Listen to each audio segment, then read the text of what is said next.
There's a part of our brain designed to hold us back. There's a part of our mind built to keep us from growing and making progress. And I call this part resistance.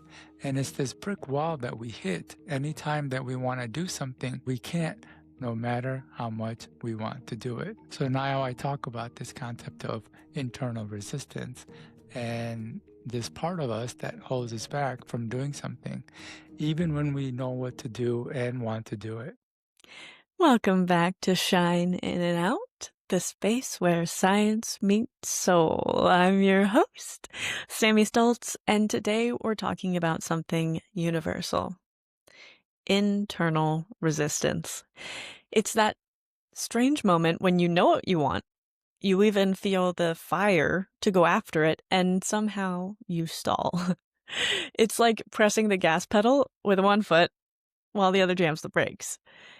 And our guest today is Kam Knight, a coach, thinker, and traveler of both the world and the human mind.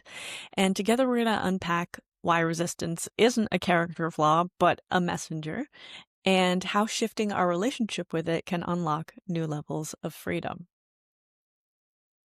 Welcome, Kam. Thank you so much for being here. Thank you, Samantha. I am really happy to be here.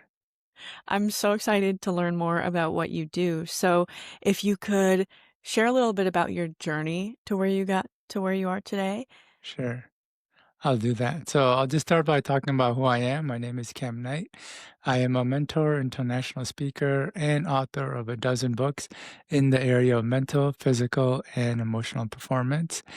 And as far back as I can remember, I've been a fairly driven individual. And what I usually say is it's kind of hard not to be living in this culture and society where there is just so much personal development content, and everyone is always telling you to do more and be your best self and reach for the stars. And as a result, I've always wanted to do more and have more and be more in life. And although I have had my fair share of success, I always felt like I fell short, missed the mark, or the success was much more difficult and stressful than it needed to be. And I always wondered why that was. Why is it if I want to do something, I know what to do, I know how to do it, and I have the motivation and desire to do it, but for some reason I can't or don't do it? And at the time, there were no real answers. The best answers that I was coming across were related to beliefs or limiting beliefs or that you needed to have motivation. And I think those are important keys, but I always felt like there was more to it. And over the last 15 years, that question lingered in my mind. Every time I felt stuck, I wondered why. Why can't I get stuff done? Why do I keep spinning my wheels? Why don't I just do this dang thing so I can get the result that I want? And the more books I read, coaching I did, and seminars I attended, the more I learned about the complexities of the human brain. And over time, my mind started to be like, hey, wait a minute. There's a part of our brain designed to hold us back. There's a part of our mind built to keep us from growing and making progress. And I call this part resistance. And it's this brick wall that we hit anytime that we want to do something, but we can't, no matter how much we want to do it.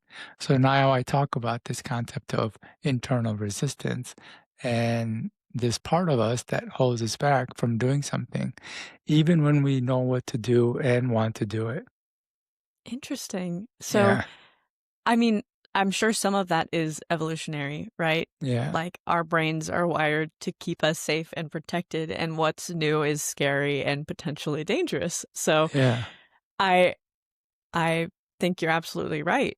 Um, yeah. but I'm curious because, of course, I have heard of the alternatives that you spoke about. What differentiates the internal resistance from the belief system or the lack of motivation? So it really helps to understand that the part of the brain that creates wants and desires, it works separately from the part that actually allows us to act on the desire. So this is really important. The part of the brain that is creating our wants works independent of the part that actually allows us to act on the want. So we have one part of the mind that's creating wants, And it's more or less creating endless wants, one after another, at a pace faster than any one person can achieve. So, this part of the brain, its purpose isn't to see if the want is useful, valuable, achievable, or even like realistic. It just creates wants. And like I said, it'll just create wants all the time. And then we have another part of the brain that actually evaluates that want. And this is the part that checks to see if you have the time, energy, and resources. And so anytime a decision or desire stands before you, that decision gets evaluated by this part of the brain using a whole host of criterias. And if the decision is not in line with the criteria, the brain or resistance will prevent action. So, what's really important to understand is our brain can both create a desire for something and at the same time hold us back from it. And I used to think whoever created humanity, whether it was God, aliens, or evolution, must have been really sick and twisted because how could they do this to us? Create these burning desires and then keep us from going after it. But when you look at it from this perspective, it makes perfect sense. Because, like I said, the part that creates wants is just creating wants. And it doesn't really have too much of a reasoning. It's really triggered by different stimuli. So if it sees someone with nice shoes, it wants it. A new car drives by, it wants that too. We see something on television, we want that as well. But then we have another part that is actually checking the wants. So a great analogy for this is imagine a kid in a candy store. That is our wanting mechanism. It just wants everything. But then the parent is like resistant, keeping that child in check. And so that's what's really going on. So when people want something and then they can't have it, or they feel like their progress is slow, or there's a part of them holding them back, a lot of times they will think that it's because it's them, or they don't have what it takes, or they're not good Mm. enough. But I want them to push that thinking to the side and realize it's just there's a part that is saying, no, this isn't good. You won't have the time. It won't be safe and things of that nature.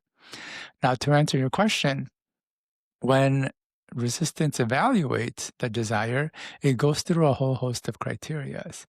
So by this, it helps to think about standing before a panel of judges or board of directors. Every time a decision comes up, it must go through all of them, and every member must agree to it, otherwise it won't pass. So what are the criterias? Well, limiting beliefs is one of the criterias. If a person has beliefs that what they're trying to do is not possible, or if they think it's possible, but deep down they don't think it's possible for them, then resistance will kick in and either stop us from doing it or make progress much slower and harder than it needs to be. But there are other criterias that are also evaluated. For example, resistance will check if what we're trying to do goes against our habits. If we don't have the habits to support the behavior, more or less, we're going to be stopped dead in our tracks. The same thing with comfort zones. And beliefs, habits, and comfort zones are kind of the more traditionally talked about concepts in personal development. But I want to kind of go a little bit deeper than that. Another thing that gets evaluated is self image. So a lot of people have a self image of being cool, smart, or tech savvy, but they won't apply themselves or put themselves out there because if things don't go well, they have to confront the fact that they're not as cool, smart, and tech savvy as their self image is said to be.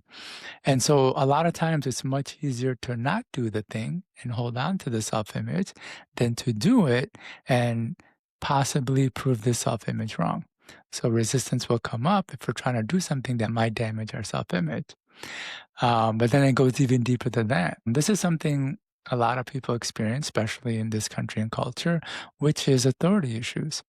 Authority issues relate to our unconsciously held attitudes toward authority figures such as parents, principals, priests, police officers, and even personal development mentors like ourselves. And so, what happens is when we're growing up, if we were constantly told what to do and not to do, and how to do it and not how to do it, over time the brain gets fed up and it doesn't want to do anything. It doesn't want to listen to the authorities in our lives. But here's a kicker. Even when we do grow up and we want to do these things, we actually ourselves want to do what the authorities told us, because oftentimes what they told us was useful and beneficial. We still can't do it because this authority issue response comes in. But then it can go even deeper than that. There's a concept of the inner child. So, as we're growing up, if we experience things like trauma or abandonment, we have this inner child, and it seems like an abstract concept, but when I take people into their unconscious, it comes up quite a bit, where it's still living inside us. And when we try to have success or move forward in life, it feels as threatened as it did when we were a kid, that it'll be abandoned. And so that inner child will actually hold us back from having success. And so these are just a few criteria I mentioned. In my work, I found there's over a good 2 dozen to 30 criterias that our brain is filtering through to make a decision. And I know I'm kind of talking a lot, but I just want to set the stage for how resistance work. And I'll just say one more thing, and it's that we've all noticed people who can think about doing something and then just do it. Life just seems to move really easily and fluidly for them. Whereas for ourselves, it's like much more difficult. We try to do the same thing they do, and not only do we have a much harder time, but we can't even do it. Well, it's not because they have some magic ability. It's just that when a desire comes up for them, and their resistance filters through it, they don't have as many resistance going on. They don't have things like limiting beliefs. They don't have issues with going out of their comfort zone. Their self-image is aligned with what they're trying to do. And so they can go from decision to action. Now, for the people who do struggle, it's often because when they have that same desire, they have all these things going on internally that it pushes up against. And so a lot of times people will hear, oh, you need to have positive beliefs, and they'll work on their beliefs. And some people, when they work on their beliefs, they have the success that they're looking for, but the other people still stay stuck. And then they go, well, that doesn't work. Well, it works. It's just that they had other resistance that the first person didn't. So then they got to go through other things. And this is what makes being human both challenging and at the same time exciting, because, it's like working through these things.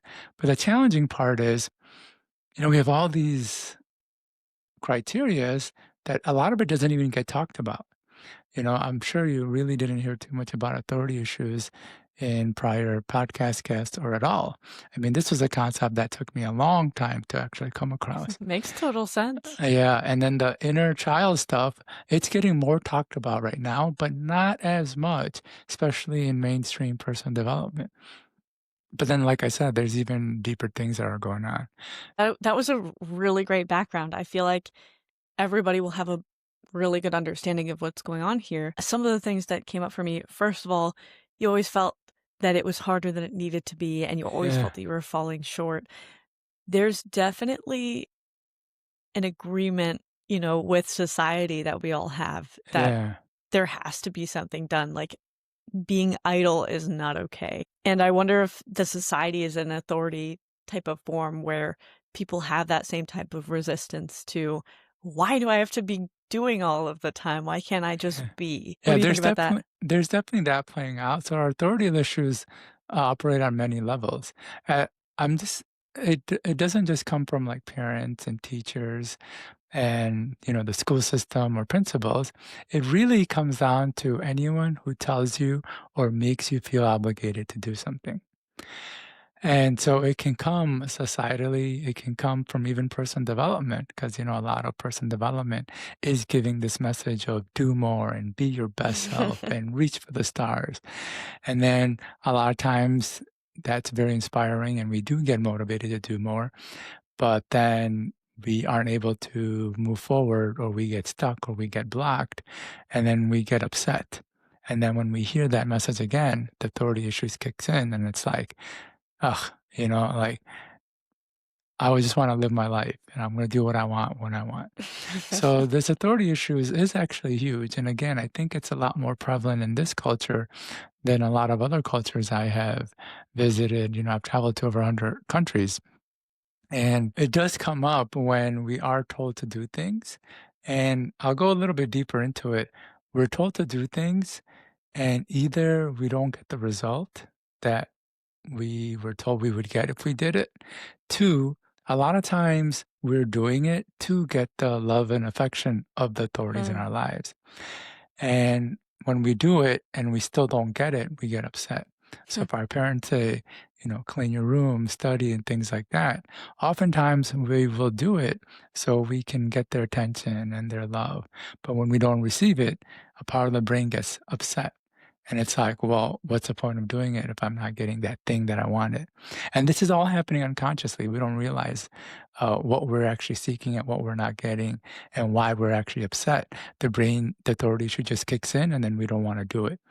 And then what ends up happening is we don't ever want to do it. What I tell people is that we can hold resentment to our graves. And what's really crazy is that with authority issues, we may have been told we likely didn't do better in school because of all the teachers telling us to study. We are likely have issues with being on time because someone was on our case about being more timely.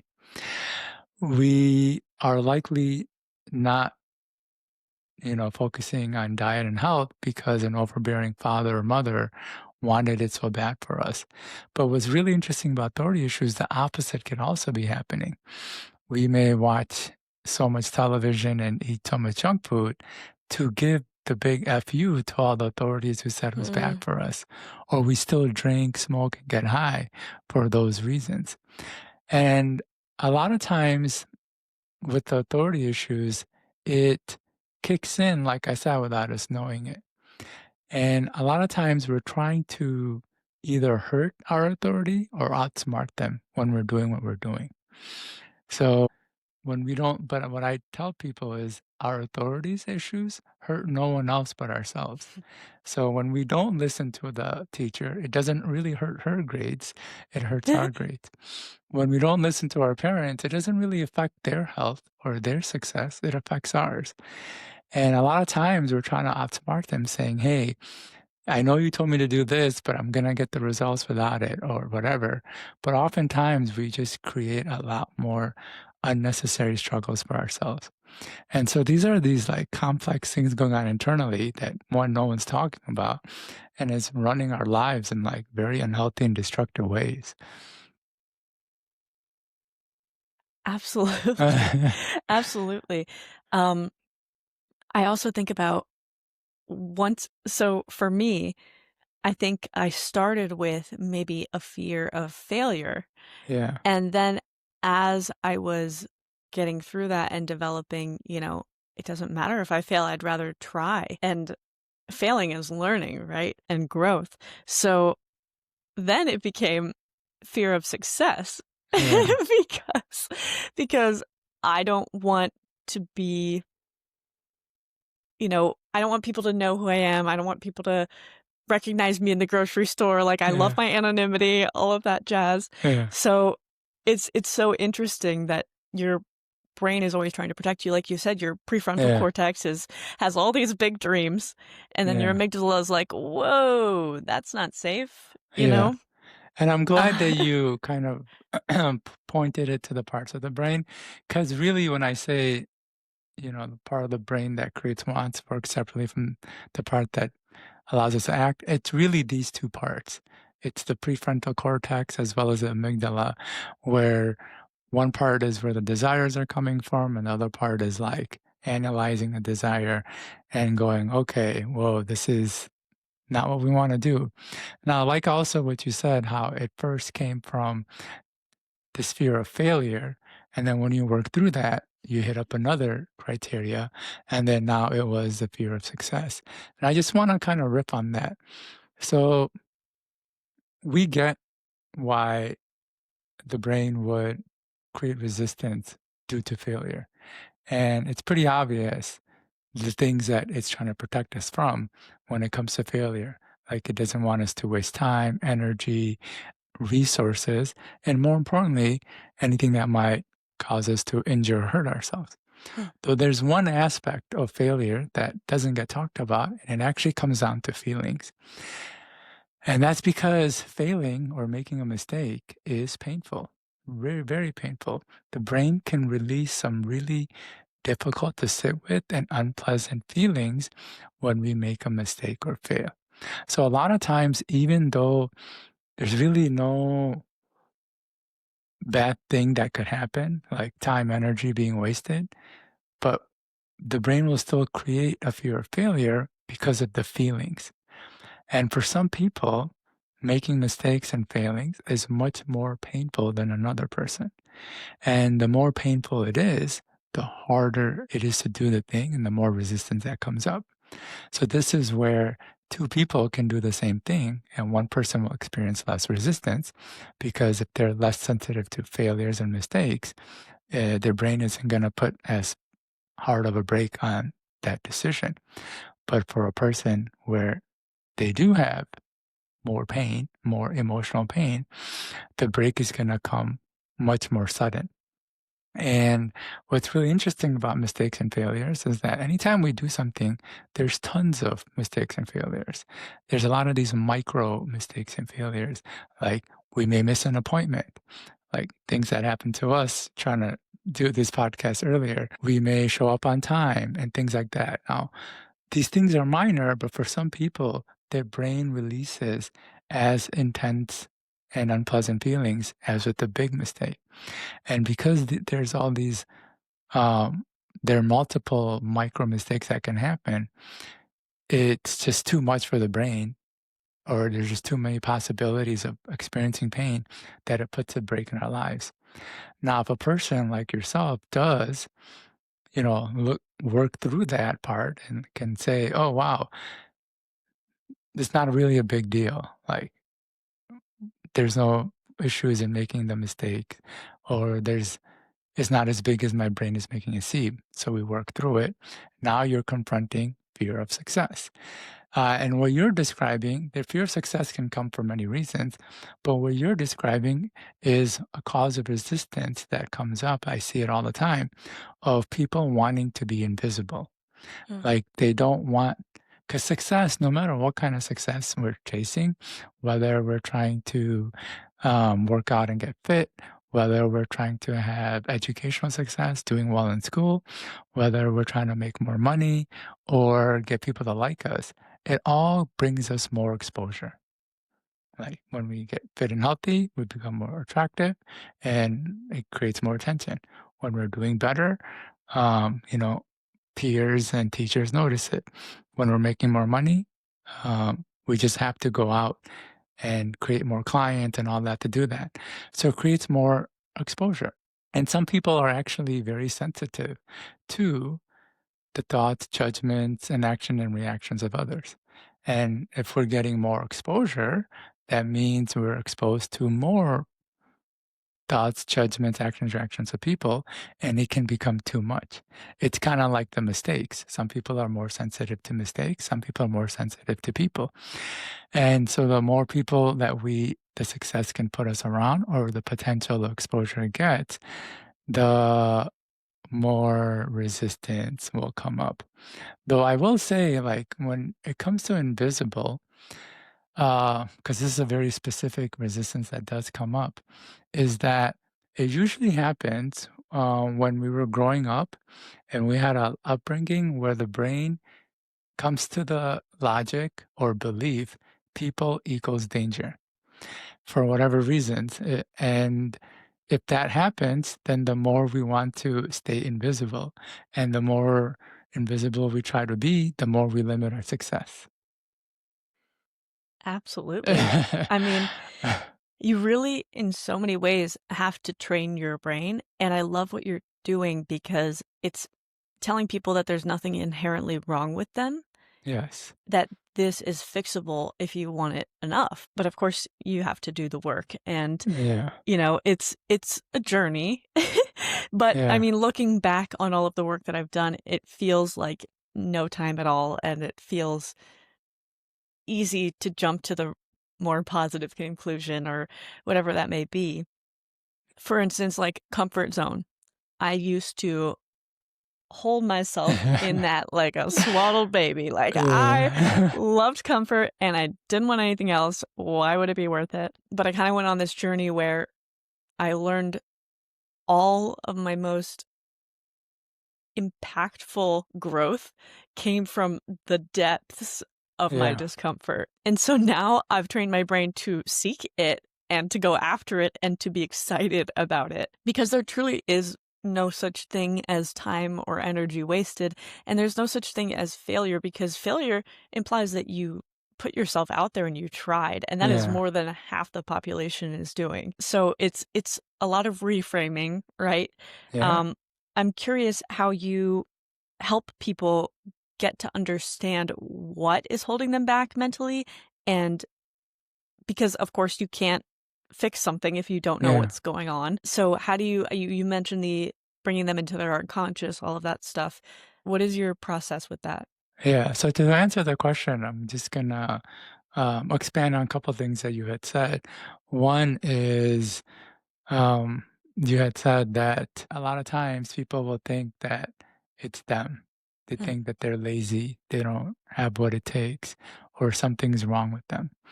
Because there isn't a direct line of communication between the conscious and unconscious. Much of our unconscious is hidden from us, which is why it's called the unconscious. And so we don't see often how our unconscious activity is affecting our thoughts and behaviors. We just have these thoughts of like, don't do it, or I can't do it. And then it leads to these negative thinking. And again, it's not because you're lazy, don't have what it takes. It's that all these internal things are going on. So, how do I help my clients? Well, there's two ways. I have a course that I call Conquer Internal Resistance. And in it, it's a really deep dive into this concept that we're talking about. Right now, as deep as we've gone and all the different things we've talked about, it really just scratches the surface. So it goes into much more detail in terms of how our wants create our own resistance, because our wants can, interestingly enough, are the first place where resistance arises. And then I kind of explain all the different criterias the brain goes through. And once people can understand these criterias, they can start to see, oh, wow, it isn't me being deficient, it's these things going on. And as they learn about these criteria, they can feel that it's this, or they can feel is that another criteria. They know it in their being. Um, and then other criteria they might not resonate with. And then what's really important also about the concept of resistance is when the mind holds us back, it doesn't tell us that it's holding us back. It doesn't say, hey, Samantha, you know that thing that you're trying to do? Well, it pushes us up too much out of our comfort zone, so I can't let you do it. It doesn't say that. Instead, it just holds you back, and it actually uses manipulative tricks to hold us back. And the brain has all sorts of tricks up its sleeves. And most of the tricks, you wouldn't think of them as tricks, which is why they work so well and why we so easily fall for them. What I help people to do is understand when they're in resistance by noticing the tricks. And I'll just give one example of a trick. And I'll do that by sharing a powerful story. So, several years ago, I was in South Africa and I heard a woman give a speech about her journey of addiction. She described a pattern that addicts fall into that she herself fell into. And she said, Most addicts know what they're doing is wrong. When they're searching for the next hit, a part of them knows that they should stop, though a sneaky trick keeps them perpetually stuck in their addiction and keeps them from stopping. And that trick is that they tell themselves, after the next hit, I'll stop. After the next one, I'll stop. I just need to do it one more time, but after, I'll stop. And here's the thing, they keep saying it. After the next hit, I'll stop. I just need it one more time, but truly after, I'll stop. And when they say it, they truly believe that they will stop after the next one. In their mind, they're convinced after the next one they'll stop. But they keep saying it essentially for years and decades. And I bring this up because I know that you and your listeners are all doing this in some area of your life. A desire comes up, and in that moment, a thought surfaces that says, I'll do it later. I'll do it tomorrow. I'll do it this weekend. I'll do it next week. I'll do it next month, or I'll do it next time. And when we say it, we're convinced we'll do it later or next time, like absolutely convinced. But but when the later arrives, we push it off to the next and next until one of two things happens. One, we're married, have two kids, a stressful job, and as a result, no more time. And two, we either forget the goal or commitment. So it's really important for a person when they're hearing themselves say later or next to realize that it's a good chance it's a trick of their mind. Because if it wasn't, they would have done it later and next. And if they keep pushing it off, it's likely because there's some resistance there. Now, this is just one trick. There are dozens of other tricks the brain uses. In fact, I got to the point in life now where anything that's keeping me from doing what I want, I just assume it's a trick. And if we can see the tricks, we can understand that we might be in resistance. And if we can see how resistance is pulling us away, we are less likely to be pulled away. Some of the more commonly known tricks, I'm going to share this so people can resonate with what I mean by tricks, are your common distractions such as television, social media, video games, and doom scrolling. Like when we're doing those things, we know we should be doing something else, but we're not. But these other tricks are so deceptive that, like I said, we don't think of them as tricks, which is why they work so well. And for example, the trick of putting things off. There are people who are saying later and next their whole life. Their whole life they've been saying it. They had a desire from very young, maybe in high school, junior high, and they said, when I graduate from junior high or high school or college and whatever, that I'll do it, but they still haven't.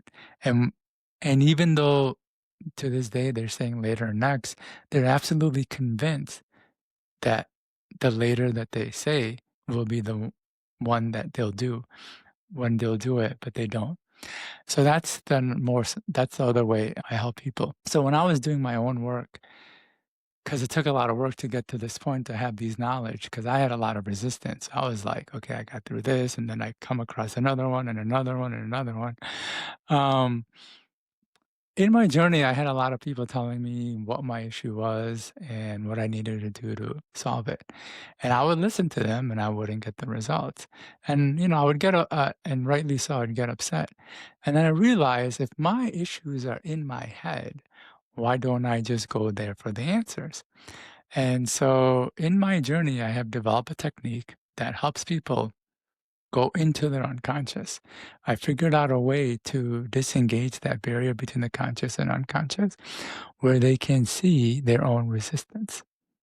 And we can work on their specific resistance to the specific task or goal that they have.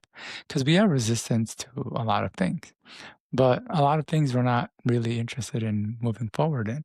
So we work on the specific areas.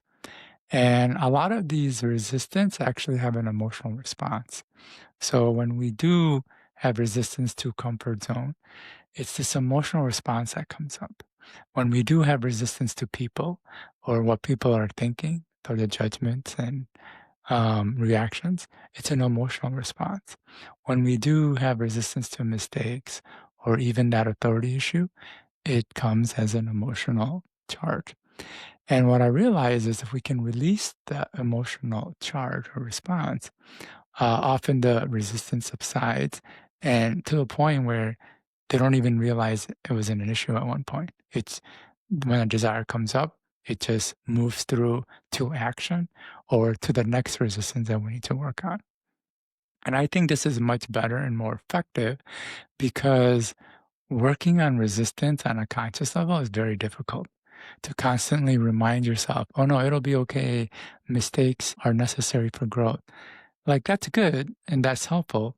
But every time you're pushing up against a mistake or a person and to having to do that, reframe, it's tiring and takes a lot of time. But if that didn't even come up, like the people I described where they can think and go to action, that's, I think, the more ideal way. And with this method that I've developed, that's how I'm able to do it for my clients. But that's more of a one-on-one work. Okay, Yeah. gotcha. Yeah, I mean, the brain is always going to take the easy route. Like, Yeah. we are programmed to do that, to save our energy in whatever way we can, and to avoid negative stimuli whenever we can.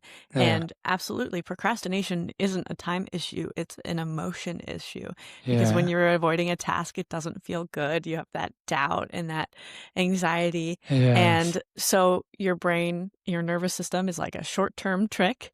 And tells Yeah. you to let it go. And then that becomes an automatic habit because Yeah. of course you're going to take the easy way out. And the easy dopamine of being able to watch your TV, being able to scroll, being able to do all of those things, of course you're going to choose that because Yeah. you are programmed to get the dopamine as easily as possible. Like we used to have to hunt I and know. gather, and that's what would get us the dopamine, and that was a lot of work. So Yeah. if evolutionarily today we can get that much dopamine from just sitting there and literally just going like that, Yeah. I like, know, of course literally we're gonna just do it. that. Of course we're gonna do Yeah. that. Yeah. Um, but for me, I liked what you were saying about how you just keep saying later, later, later, later, Yeah. and I totally I have know been you're doing doing it, that. Samantha. When Yeah. when when you were talking about it, it came up because last night I was saying I was saying, "I know I need to rest. I have a lot going on. I know I need to, like, put side time aside to, like, force myself to rest, Yeah. but I'll do it when I get back from my trip." Yeah. And my mom's boyfriend was like, "Yeah, but you said that about before your exam this morning." And I was like, "Oh, Yeah. you're right." Yeah, and you So it's probably said it prior to that too. probably, yeah. Yeah, It's crazy. It's yeah, incredible. But I have kind of noticed that in other regards, like when I get back from a trip, if I say, "Oh, I'm tired, I will unpack later," it'll take me a week. And then I'll get fed up enough of seeing my suitcase and I'll unpack. yeah, So when I get home now, I just call it keeping my momentum because if I yeah, sit and I start to watch TV, I'm not going to do anything that I said I was going to do because I've already yeah, gotten that dopamine response, right? So yeah, I will do my chores, do my laundry, go to the gym, and then when I'm showering and sit down, like that's when I know it's time to relax because there's nothing that I wanted to do or yeah, that I was saving for later that I could fully enjoy my relaxing time because I didn't also have that tug like, hey, you shouldn't really be doing this because you're never gonna feel amazing resting if you're guilty about yeah, resting. You're never gonna feel amazing getting high, like your example, if you really wish you weren't. Like, if you're always at war with yourself, you're not able to fully enjoy either side of it and yeah, may as well work with yourself to separate the sides so that you can enjoy both. yeah, yeah, and that's really what resistance is this war going on between us, this battle of like, I wanna do this, but then I don't wanna do this. And you talked about how resting, if you feel guilt, well, there goes that pain thing again. So even in something that could be positive and helpful, we have a hard time doing if there's pain around it. Mhm. And so then, we work on that. And yeah, it is a pretty complex thing. And I want to help people understand that because what I found with traditional personal development and a lot of the stuff that's out there, it's that it's overly motivational and inspirational. It's saying you can do it, you have unlimited potential and all of that. And that stuff is great. And it releases these like really euphoric feelings that gives us this dopamine hit. But the actual doing it actually removes those feelings. And because we like being in the feeling, we'll go and get another dopamine hit of inspirational and motivational content. So a lot of times people think because they are focused on the inspirational side and motivational side and not watching junk content that they're being better. But I want them to realize that it's the same exact thing that they're doing. They're just swiping to get that dopamine hit Yeah, they're while they're consuming instead of doing. yeah, exactly.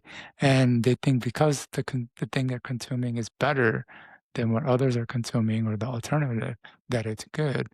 But it may not be if they're still just doom scrolling and just, getting that dopamine hit.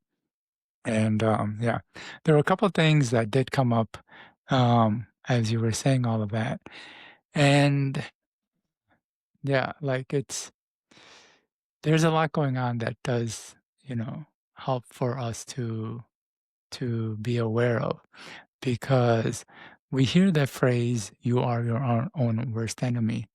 Well, I think now people get why that phrase is so popular. Resistance is this enemy within. It's this part of us that holds us back. And this resistance is so good at keep holding us back. Like I said, the tricks. It can convince us that our challenges are with the outside world. The reason we have difficulty in moving forward is because of what's going on externally, the people in our lives, the opportunities that we didn't get, and things of that nature. But almost all of it is internal. And yeah, Hmm, absolutely. I mean, I like what you said about the overly motivational content. Um, it's not realistic, sadly, and yeah, I've been, not victim, but I have definitely dived into that realm. yeah, Um, and you're right, you're going for the dopamine and you're just reading another book and another book and another book instead of actually doing what the book to, told you to do. And yeah, that's another escape of doing the hard things. But it's yeah, just a different way of obtaining the dopamine than a silly video or a cute puppy or something like that. yeah. And it makes me think about the get rich quick schemes. Like, Oh my God. everybody wants that. Everybody wants to get rich quick and do it the easy way. The likelihood of that happening is so slim, but you're wasting time trying to do the get rich quick that you could be spending on building something. Yeah, And in my opinion, building something is a lot more rewarding than just winning the lottery and like, okay, like, did I really earn that? Do I, yeah, and what do I do now? So it's those small hard tasks versus the big beautiful picture that, yeah, it's that's when the resistance really kicks in, right? Because it's like, okay, I knew I wanted to do this project, but I don't want to do the freaking tax forms. yeah, You know? So exactly. so how do you interact with those more menial tasks when it Yeah. comes to the big picture of your dream? Yeah. So now I also remember one of the things I want to riff on. You said the brain naturally wants to do what comes easy. And I'm glad you brought up tax because taxes are pretty complicated, right? Like there's all these rules and sub rules and things like that. Do you want to know why taxes are so complicated?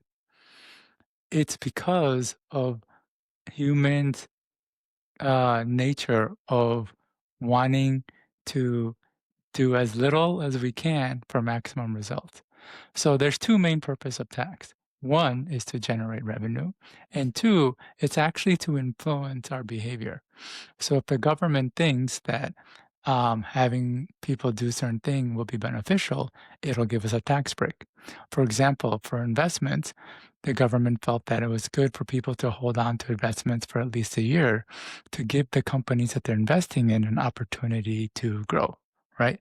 So they said that that's why they created the capital gains tax. So if you hold on to your investments for at least a year, you pay lower taxes on it. Or the government felt that was good for people to donate things instead of throwing things away, because then it doesn't have to spend money to provide that. And so if you donate, you can get a tax break. Yep. Now, the human brain's desire to maximize results and minimum effort tries to manipulate the system. And so the government has to come in and close those loops, which makes the tax law more complicated. And then we'll find other ways to find loopholes in the system. So the government comes in and closes those loops to make the law or the tax law more complicated. And it's constantly happening to the point what started off as a very simple thing becomes this very complicated tax law to close all these loops that we humans are trying to take advantage of to minimize effort to maximize reward. It's an inherent nature of us humans. We're constantly doing this. In fact, we don't even choose to do it. It's just happening on its own. So it's really important to be aware of it. Now, I try to work when the reason I'm able to get a lot of results from my clients is because I work on the principles of the mind and body. I don't work on just the motivational, inspirational part. And I want to rip on that a little bit because most people may not even be hearing this perspective because Mm. almost all personal development content is pushing all this motivation and inspiration. It's easy to assume when we see that's all that's out there and that's what all people are jumping on, that that's the reality of it. I remember I would go to these seminars of like hundreds to thousands of people, and you'd have someone on stage pumping this motivation, and everyone's like going crazy. I just assume that that was true because how could thousands of people be wrong? Hmm. And when we're doing it on social media and we see tens of thousands or even hundreds of thousands of people following a particular type of content, it's easy to assume that that's accurate and that's what's going to get us results. When in reality, all people are doing is just getting this emotional hit. And then because they're feeling so positive, they click that like and comment, and it feeds into the algorithm. So it gets spread to more people, and the more people do it. And then these influencers see that, oh, this is what gets results. So I'm just going to keep pushing this motivational content. And then it creates this like feedback loop where if someone who doesn't understand this stuff comes in, assumes that this is the way. So I Yeah. want people to understand that, hey, just because, 90 to 95% of the people that you know are going in that direction doesn't mean that it's actually right.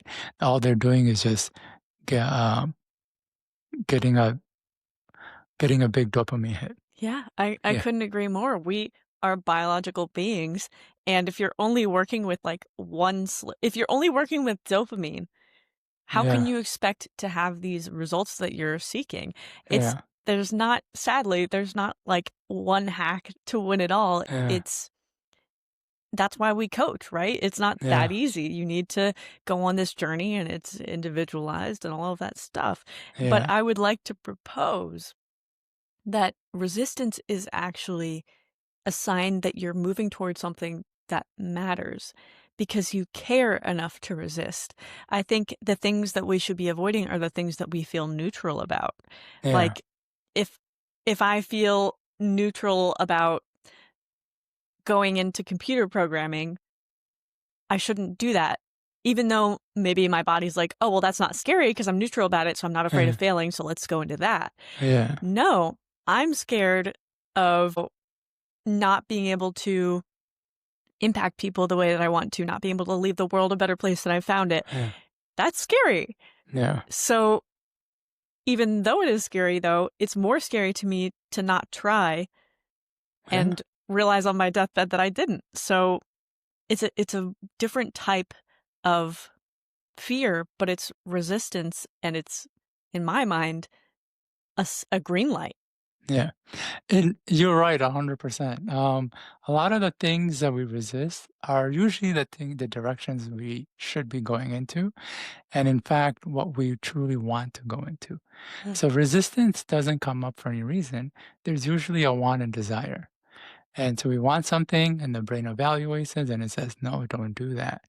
And so we can equate that there is a want for it to go there. And that's where a lot of our growth is gonna come from, because when we do push through these resistance, we are pushing through these parts of ourselves that we get to work through and learn about. And that's when we really get to meet who we truly are. Is by pushing through the resistance and working through these inner parts. And the other aspect of it is there is two ways of getting joy and fulfillment. One is to try a bunch of different things and get that dopamine hit of the novelty, because novelty feels Mhm, good. In mhm. fact, there's a technical term for it, the novelty effect. So a lot of times, new behaviors or new environments, they don't create the positive result because of the actual behavior environment, but just because it's new, and we get that dopamine of it being new. And that new feels so good that where a lot of people are just going from one new thing to another, and they're getting dopamine hit. But there is also this feeling that we get from depth. The more we stick with something, the deeper we go into it, and the more we learn and kind of grow in that direction, there's also a really positive feeling that is not possible any other way. You can't get it from the new experience. I You can think a only lot of it get is it, pride, right? Pride in yeah, oneself. pride in oneself, but just the feeling of, um, okay, this is a really good example, is our pleasure is directly proportional to the pain that we put in to get it. And I have a really awesome story to share about this. So I have traveled to over 100 countries. And in the beginning, in the first part of my travel, I actually started in Colombia. It was in Medellin. And then I took a overnight bus to Santa Marta. And then from there, I took a shuttle to Cartagena. And from Cartagena, I took a catamaran to Panama. And it was during a part of the season that most sailors don't go because the waters are so rough. But because I didn't have much time, I picked one person who was willing to take that trip, and it was brutal. I got to Panama. I was in Panama for a few weeks, the capital, Panama City. Went to Bocas del Toro. From there, I took um, a speedboat into Costa Rica. I spent some time in one of the towns near the border of Panama, and then I got to San Jose. And in that journey, 6 weeks, I didn't have a single warm shower. It was cold showers or no showers. And then when I got to San Jose, I'm like, "I'm gonna spend a little bit more money and stay in a little bit nicer place." And this place had a hot shower. Not only did it have a hot shower, but there was 2 knobs, so I could control the temperature of the water. Whereas before, every place I took a shower, there was 1 knob, and whatever temperature water came out was what you had, and it was often freezing cold. And again, oftentimes, I didn't have a shower. I was, at the beach, like, sleeping on hammocks and stuff like that. And I remember that day so vividly, because it felt so exhilarating. I literally felt like I won the lottery. I went on Facebook and I was telling people about it. Now, why did that shower feel so amazing? Because I went through the pain of 6 weeks without a hard shower. And so when I had it, it was amazing. Prior to that, it wasn't a big deal. It was like a normal thing for me. In fact, if I felt like it was my God-given right to have a hot shower, and if I didn't, I would get upset. So it was so enjoyable because I went through the pain to get it. So the more pain we go through to get something, the more joy we experience when we do get it. And a lot of people, especially in the Western culture, you see a lot of this depression and unhappiness, even though they have everything to be happy about. They're that way is because they're not doing anything that's creating the pain to lead to pressure. And you can't escape this principle. It catches up. And what I mean by that is if we cheat the principle and try to get pleasure without the pain, we pay the price. For example, when we go out drinking, we drink alcohol or consume, it gives us a lot of positive, good feelings. But the next day, we pay the price with the hangover. And then if we don't experience that pain and try to cheat it again by drinking more, then that's how addictions form. It's our way of trying to avoid the pain. And the more pleasure we seek without experiencing the pain, the more addicted we become to the thing and the harder it is to do anything else. So going back to doom scrolling, a little swipe can give us a lot of dopamine, right? But now we're getting all this pleasure without really putting in effort. But we have to pay the price because once we stop scrolling and get out into the real world, it's not as enjoyable as the Yeah. dopamine hit that we're getting. So we have to sit in that pain of it. And if we tell ourselves, no, I don't want that pain, I wanted the pleasure, and we go scrolling, that's where scrolling and addiction to these things starts to happen. And then we do pay the price because now we're just hooked on this thing that is keeping us from living life. And eventually we'll have to pay the price. Then our attention starts getting lower. We start having emotional issues and anxieties and things like that. So again, I like to work with the principles of the mind and body. And one of the most fundamental principles is that there is no pleasure without pain. And if we try to gain pleasure without the pain, we're going to have to deal with it. And if we try to avoid it, it leads to unhealthy behaviors that will lead us to experience pain. And Yeah. just to drive this point home, it's like with, eating junk food or sweets. We eat sweets, gives us a lot of pleasure. But then we have to experience the pain of the weight gain that we get or the sugar crash and things of that nature. And if we avoid that pain by eating more sweets or more junk food, then we're just creating more pain potential for more pain in the future in health. And the more that we're going to have to work out to get back into the fit shape that we initially were. So I know this is kind of long-winded, but it really drives that point that you're trying to get at, how there is a certain joy that we get from doing the work and putting in effort into something, and 100%, and this is why. Yeah. I mean, the brain and the body are incredible in that regard. I think there's this mechanism, like you said, where if it doesn't feel like you earned it, Yeah, you can't enjoy it as much. I mean, if you lose weight by,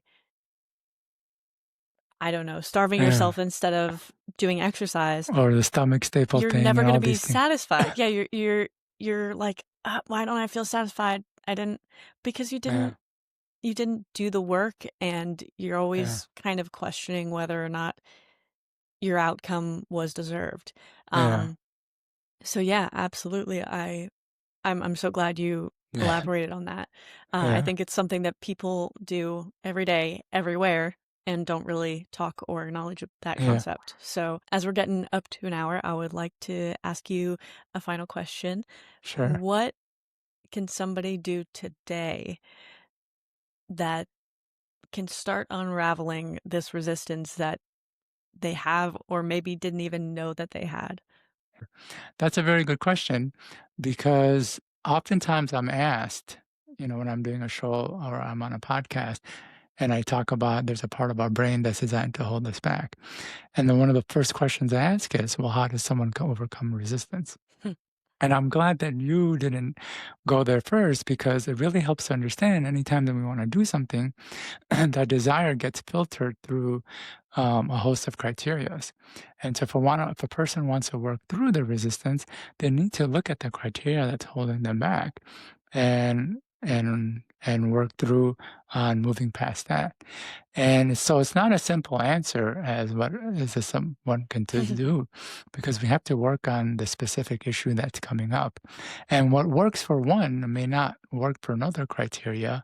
In fact, what works for one can be counterintuitive to Hmm. another criteria, which is why I think some people do struggle when they're going through traditional personal development. Because as it was for me, they'll be told, oh, this is your issue, you got to work on it.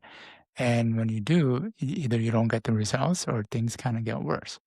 Yeah, that one size fits all is not the move, not for your health, not for anything. Yeah. You could be allergic to oxalates and be Uh, told to eat a bunch of spinach, and you're yeah, over here like being poisoned. It's exactly. totally. Yeah, but there is one side all fit approach, and that is self-talk. So for those who don't know, self-talk are statements that you say or repeat to yourself of the changes that you want to have and have happen. For example, if a person wants to become a better dancer, recently I took on dancing, and so I created a set of self-talk statements for myself. I am an excellent dancer. I learn and pick up moves easily. I remember all the moves and execute them with precision and control. I maintain correct posture, frame, hand position, and move my partner and body to the rhythm and beat of the music. Now, why self-talk works so well is because words are powerful. It has a big influence on the brain. In fact, a lot of our resistance actually came from words. Teachers saying your work wasn't good, parents saying you can't sit still, bosses saying other things. And those words seep into our unconscious and create the walls in our lives. Now, if the words have the power to bring us down, they naturally have the power to bring us up. But the way the brain works, it puts more weight on the negative than the Yeah. positive. So it takes more positive words to counteract the negative. This is where self-talk comes in because you repeat these statements over and over. I have a huge set of self-talk statements that I am repeating on a regular basis, and they work to neutralize the different aspects of resistance in my life. Though in my journey and working with, hundreds of clients and thousands and thousands of people, I have come across like very basic things people are seeking and the resistance that's holding them back. So I've created a couple self-talk statements that can really unravel their resistance. So the first statement is I'm a do it now person. I easily do things now. I easily accomplish my goals right away. And I'm going to quickly go into the psychology behind why I created this. The first part, I'm a do it now person, creates that self image and identity of a person Mhm. that does things now. So when a desire comes up, the brain filters through this and it says, oh, I'm a do it now person. So it makes it easier to do it. The second part is I easily do things, and that's important because doing things can be annoying and painful. Like, it's just awkward and it doesn't feel good. But by saying, I easily do things now, we are training the brain to make whatever we're trying to do more easy. And the last part is the most important part. I easily accomplish my goals right away because it's easy to do a lot of things and just spin ourselves in circles. And a lot of people do that. And that's one of the ways resistance manifests. But if we train the brain to do things for a specific goal or end, we're moving in a direction that's gonna get us results. So I'm a do it now person. I easily do things now. I easily accomplish my goals right away. The second statement is I deserve, have permission, and am having good things. And I'll break the psychology down. I deserve is what I found when I take people into their unconscious over and over and over is a big root of their resistance is undeserving. There's a part of them that doesn't feel deserving of the success, even though consciously they do. Even though the consciously they worked hard, they should get it. A deep down feeling is saying, no, I don't deserve it. And that feeling can come for a lot of reasons. But regardless of the reason, it's there. So by saying I deserve, we're counteracting that. And then I have permission. What's really interesting is also, as we're growing up, we're constantly told what to do, how to do it, when not to do it. So it trained the brain to seek permission to do things. And what I have found is all the coaching people are paying for and the seminars they're attending and the personal development they're listening to, at the most basic level, they're doing all that to have someone give them permission to do what it is that they want. And they don't have to pay anyone. They can just do it, give themselves permission by saying, I have permission. And the third part of the statement, I'm having good things, is the action of having the good things that they're seeking. They can replace that with, I'm having great things, I'm having good relationships, I'm attracting positive, whatever. But you want to add something that will create the end result we're seeking.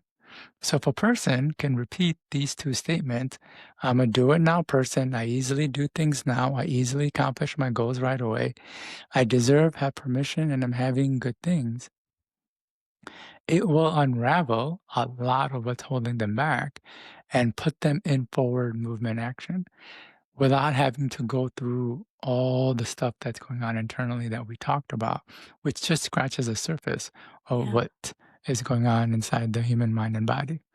It makes it so much easier. And I repeat these statements all the time. When I'm driving, I'm repeating it. When I am waiting in line, anytime where I'm not doing something and I could be in my head, in the shower, when I'm cooking, cleaning, even if I'm like eating, the statement is constantly running in my head. And if people want to know how much that statement has helped, well, I have written over a dozen books. Well, pre-ChatGPT, I have traveled to over 100 countries.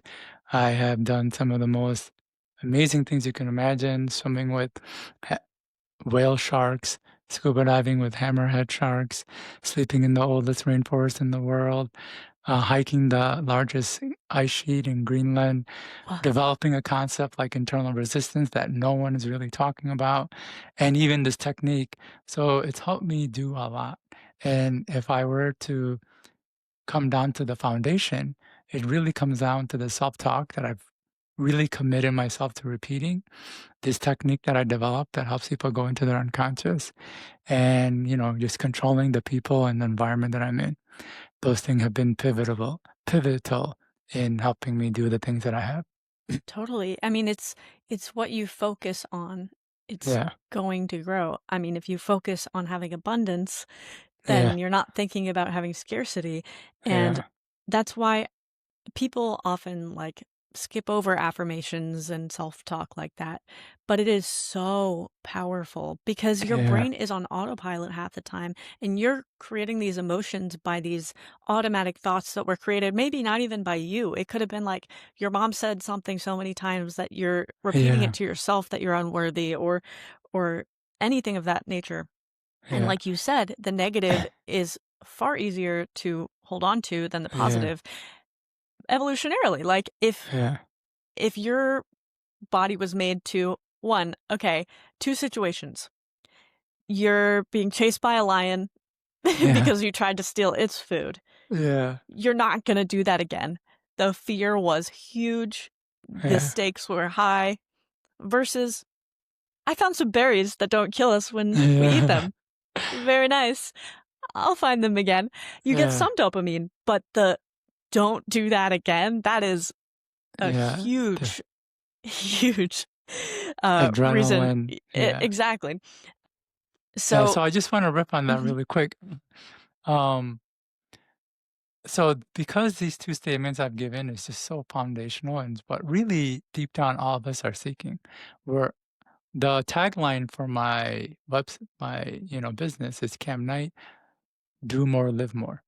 And the reason it's that is because I realize at the most basic level, people are wanting to do more in life, do more so they can live more and better. And so these statements really hit on what people are really seeking. And it's part of, a lot of the one-on-one work or any other work that I do. In fact, almost all my books, I dedicate a chapter to self-talk. And I've noticed the people who will actually repeat the self-talk I gave them, I'll always get some sort of text message or message from them saying, wow, those statements are so magical. Like, I'm surprised they work so well. And when somebody comes back with a problem, I know they weren't repeating the statement. In fact, I uh, have a guy who has been reaching out to get free coaching and mentoring from me. And so I told them, hey, I want you to repeat the statements I just shared with you guys. And every time he comes back, I'm like, you haven't been repeating the statements, have you? And he'll try to give these roundabout excuses to avoid saying no, like, oh, yeah, I repeat self talk on a regular basis. I'm like, How often have you been repeating the statements I gave you? And then he won't respond. Mm. And I can tell when someone is repeating a statement because of the shift that happens. Uh-huh. And because if they're repeating a statement, they will almost always come back to me and be like, wow, I can't believe it was that easy. May I ask, so there is a certain part of the brain that resists, of course, if you don't believe the statement you're saying is true. Like if I were It, chronically ill and I kept telling myself, I am healthy, I am healthy, I'm healthy, there's a part of your body that's and your brain that's going to resist. So of course, if you don't believe what you're saying, it's not going to have the same effect. Um, and I, t- I I, think your prompts are virtually perfect because you can convince yourself of those things. yeah, But the right now is what got me because if I say that to myself and then I try to do a task and it's not immediate results, then maybe I won't believe it the next time I say it. Does that make yeah. sense? Yeah, so this is the great thing about self-talk. You don't actually have to believe it to get the results. I was repeating these statements, and I have other statements, and some statements I still don't have belief in them when I say it, but I know they got results, so I still say it. So even a lot of the negative that's playing in our head, we don't actually fully believe those negative, but that's the outcome that's coming in our life. And so I know a lot of times people will resist because they don't believe it or they Mm. don't think it's true, but it doesn't matter. Self-talk doesn't require belief. All it requires is repeating it. And this is important thing to say. So a lot of times when I give people these statements, they think it's about writing it down or putting it in their mirror or looking at it. But I use the word self-talk over affirmations because it's about actually talking it. So you have to repeat it verbally or in your head. It can't just be on your dashboard or on your computer Saying it screen that you're aloud is so powerful, though. saying it aloud is more powerful. So Yeah. there's levels. Do it in the So car. yeah, and I do it in the car. Like if I'm in my car, I am repeating self-talk out loud. That's all there is to it. And I have different statements I repeat at different times. So when I wake up in the morning, I have a set of statements that I repeat. When I am going to bed and laying in bed, I have another set of statements I repeat. When I'm Those in are the your car, most susceptible times when your those are the brain's most, most open to suggestion, so yeah. brilliant. And then when I'm in the car, I have another set of statements, and they're all hitting on different areas that I want to move forward in or different blocks that I have. And so there are levels with self-talk. It's one is just repeating it. You can repeat it with no belief and even contempt, like this is not going to work, and it'll still work. Then the next level is saying it out loud. Then the next level is saying it with belief, like, hey, I do believe this is true. And the next level is saying it out loud with belief and positive emotions. If a person can do it in that way, that's the best. But just because people can do it that way doesn't mean that they shouldn't just repeat it, because it'll still have a good effect. And if they repeat it long enough, they'll be able to move to the next and the next level. Yeah, So now when I say I'm a do it now person, I easily do things now. I accept it and believe it more because I've seen myself do a lot of things. yeah, Like the absolutely. things I'm doing is I'm really proud of, and I never thought of I could do it before. And again, if someone's heard this podcast from beginning to end, they can see that I'm dropping a lot of deep knowledge, knowledge that's not being talked about, that's very counterintuitive. And self-talk helped me do the things to develop this knowledge, develop the ability to articulate it and show up on stage. In fact, there was a point where I wasn't a good communicator or speaker. I would stumble, stammer, a lot of you knows, and what came out of my mouth wasn't really coherent and didn't make sense. And I wanted to work on that. Do you know how I did it? I created statements. I am an excellent communicator. I easily communicate my thoughts, ideas, feelings, experiences, and more. I can write about and verbalize anything.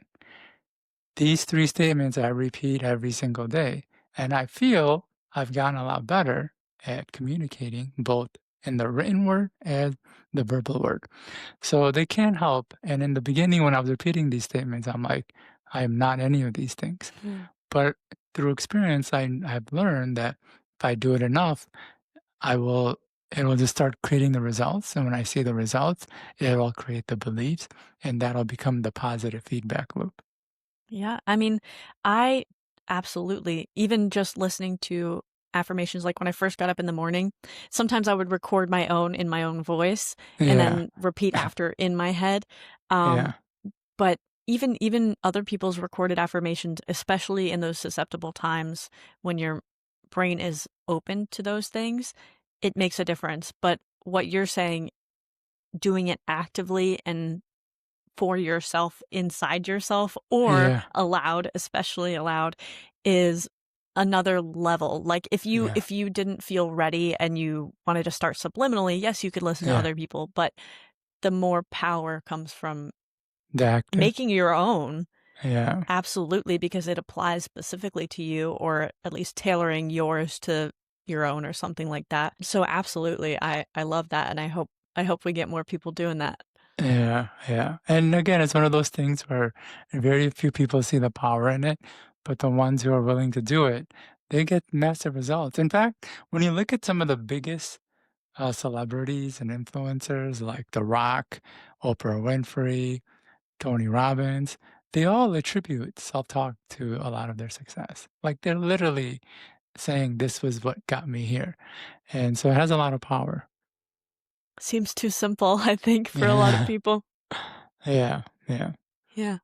Well, that's amazing. Thank you for everything, Cam. I'm so yeah, excited to share your message with everyone, and I love what you're doing. Thank you for being here, yeah. and, I hope we get to keep in touch. Yeah, we'll stay in touch. And I just want to let your listeners know where they can find me. Perfect. Um, they can find me at my website, kamknight.com, KAMKNIGHT.com. If they want any books, and I have over 10,000 reviews on my books on Amazon, so they can get them on my website. That course I talked about, Conquer Internal Resistance to Achieve Your Next Goal, I have an online course, and they can get access to that from my website as well. If they did want to work one-on-one with me, like I said, I have developed this technique that allows us to go into their unconscious and work on the resistance directly. They can reach out to me at mentor, mentor, at kamknight.com. Okay, awesome, and I'll have you send me all of that so I can put it in the show notes as well. Sure. Um, Perfect. Thank you so much. Thank you, Samantha. This was Alright. great. Have a Yeah. great rest of your day. You too. Thank you so much, Cam. You've reminded us that resistance isn't the enemy, it's the invitation. It's your nervous system whispering, here's where the work matters most. And when you stop fighting resistance and start listening to it, you find clarity, you find confidence, you find courage waiting just beyond it. If this episode resonated with you, please share it with a friend who might be staring at their own invisible wall. And remember, resistance doesn't mean stop, it means pay attention. Your growth is right there waiting. All right, this has been Shine In and Out. Thank you for being here. And until next time, keep shining.